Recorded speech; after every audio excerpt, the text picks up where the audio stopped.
So today we're going to start lesson 2, and this is simplifying algebraic expressions. We've already done this, so the top 4 are a review. We're just going to take it a little bit further. So please at this time you should pause it and you should write down the following. A term is a number variable or the product of numbers and variables. Just to get that back in your brain. Remember that terms are separated by plus signs and minus signs. These are the things that separate terms.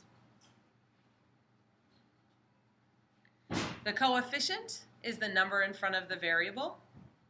So if I had 2x, 2 would be the coefficient. Now terms with exactly the same variables, for some reason that's not focusing very well. I'm going to try one more thing. There we go. That's a little bit better. So like terms are terms with the exact same variables. So it might be something that looks like this, 2x and 4x. Exact same variables. They can have different coefficients, but they have to have the same variable. And unlike terms are terms with different variables. So we might have something like 3x and 5z. So they can have unlike coefficients, but these also have different variables. That makes them unlike terms. Now the new vocabulary we're going to talk about, the first one is a constant. Now a constant is a term that only contains a number. So if you remember the definition for a term, it is a number. So right there, that is your constant. So a number, so it might look like this, 5x plus 4. Now that right there, that 4 would be your constant. Now to get something in simplest form, what you need to do is you need to do a couple of things. You're going to do the first step. The first thing you're going to do to get it in simplest form is you're going to combine like terms. So there will be no like terms when it's all simple. Now the next thing is you're going to get rid of parentheses. So you can't have parentheses when you're finished. And you can never have, the final thing is you can never have a double sign. So no double signs. Now what do I mean when I say double signs? Now a double sign would look something like this. 3 plus a negative 4x. Now first of all we have parentheses, so we would need to get parentheses. This is the double sign I'm talking about. Now what you have is you have a positive times a negative. So that means 3 minus 4x. You would need to simplify that. So get rid of the double sign.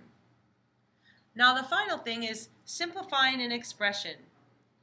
When you do this, you use all of your properties. So once you've used all of your properties, then the expression would be simplified. Now, the properties we're talking about commutative property. We're talking about associative. We're talking about distributive. We're talking about identities. So we're talking about the identity properties, and we're talking about the property of 0. So all of those properties we need to apply so that we can simplify. Now before we begin, we're going to go ahead and identify the terms, like terms, coefficients, and the constants. Now how we do this is we use our term symbol. Now remember that terms are separated with pluses and minuses. So we would do 4x is one term, negative x is another, 2y is another, and negative 3 is the final term. So I would write those down. 4x, comma, negative x, comma, 2y, comma, and negative 3. Notice that all the signs come down except for the positive ones. When I don't write a plus there, it assumes that it's a positive number. Now I ask myself, are there any like terms? Do any of these have the exact same variable? And I see that 4x and negative x are like terms. So I'm going to write that down, 4x, comma, negative x. Now the coefficients are the numbers in front of the variables. So I'm going to go back over again, and I'm going to take a look. The number in front of this variable would be 4, comma. The number in front of this variable, be careful, it's going to be negative 1. The number in front of this variable is going to be 2. And this one doesn't have a variable. So this would be called a constant, and that's your negative 3. Now what you should do is pause the video, and when you finish number 2, you're going to try it for yourself. You're going to have it checked by your teacher. When that's finished, raise your hand, and then they will check it, and you'll move on to the next thing. Okay. Good. So you got that all set. We're going to go ahead and start on the back. Now what we're going to do is number 3. We're going to express the following in simplest form. So what's going to happen is we're going to try all of the top ones, and then on the bottom you're going to try them and look for my mistakes. So the first one, we're going to see that you've got 4x and 5x. Those two are like terms, so go ahead and write your answer. And I got 9x. Okay, for B. Now we have 3 different terms. So I'm going to underline the first one. And is there another Nutter Butter? I see it over here, 4 Nutter Butter. So 8 plus 4 gives me 12n. I draw one single line through it, don't scribble it out, plus 4. And I bring that down last. That's the what? That number right there is called the constant. Okay, C. Oh, by the way, can these be simplified, or are they unlike terms? They are unlike, so that is finished. Now the next one for C. I have 6x, so I'm going to underline it and see if there's another like term. Oh, there it is. I have 6x's. I owe 5x's.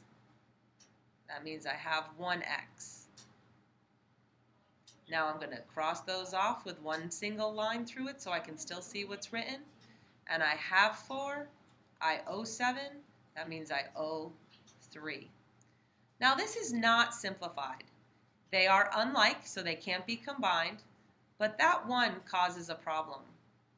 That one, I'm going to use a property called the multiplicative identity property, and to simplify this, I would write it as x minus 3. Okay, D. This one's a little different.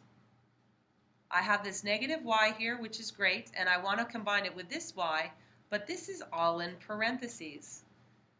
So I look at the number in front of the parentheses, and I look at these two and recognize that they are unlike. They can't be combined. But I can distribute the 2 into those parentheses. So I get negative y plus 2x plus 2 times negative 3y gives me 6y. Now I start from the left and I underline the first term. Is there another like term with it? There's my 6y. I owe a y. I have 6 y's. I have 5 y's. Cancel, cancel. Plus 2x. Now, are those like or unlike? They're unlike, so I'm going to make a circle right there. Okay. So and that is all finished. Okay, these are difficult. Let's try number E, letter E. Now this one's really hard because I have the parentheses, but I really want to subtract the 5 and the 3. But that's subtraction. Do I do subtraction first or multiplication? Okay, so we multiply before we subtract. So I have to bring the 5 down first. I distribute the negative 3 to the y, and that gives me negative 3y.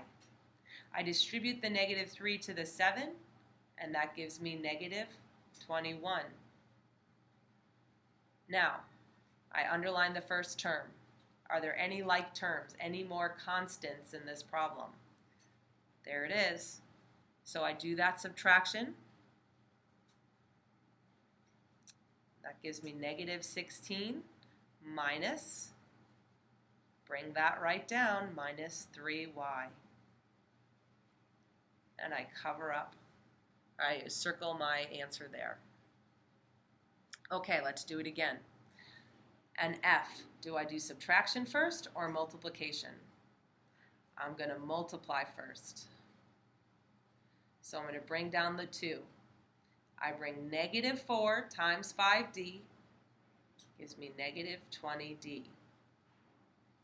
Negative 4 times a negative 3 gives me a positive 12cd. Now I ask myself, are any of these like terms? And they are not. So I just circle it and I am done. G. Please go ahead and try it. You're going to have your teacher check G and H. When those two are done and they're accomplished and any questions are answered, you may move to the bottom. Now number 4, what we're going to do is you're going to try all these yourself, except for I'm going to try D for you. The problem with D is there's no number in front of the parentheses, but there's a negative there. So you have to realize that's saying the opposite of everything inside those parentheses. It's like saying that there's a negative 1 there, because 1 times this will still be whatever this is. So what I'm going to do is rewrite this, but I'm going to distribute that negative into those parentheses. So a negative times a positive gives you a negative 15y. A negative times a negative gives you a positive 3. Now I underline my 20y and I find its like term, and I get 5y plus 3. Okay, now I'm going to go ahead and do the following. You at this point need to pause it, and when you look again, you'll see that there will be a mistake. Now at this time, you should check your answers and you should see how you did. And if there is a mistake on there, try to figure out what the mistake is so you can explain it to your teacher. And you're ready to start your homework number 2. Good job. This is hard stuff. You've got to go really slow and keep an eye on all your signs. Best of luck.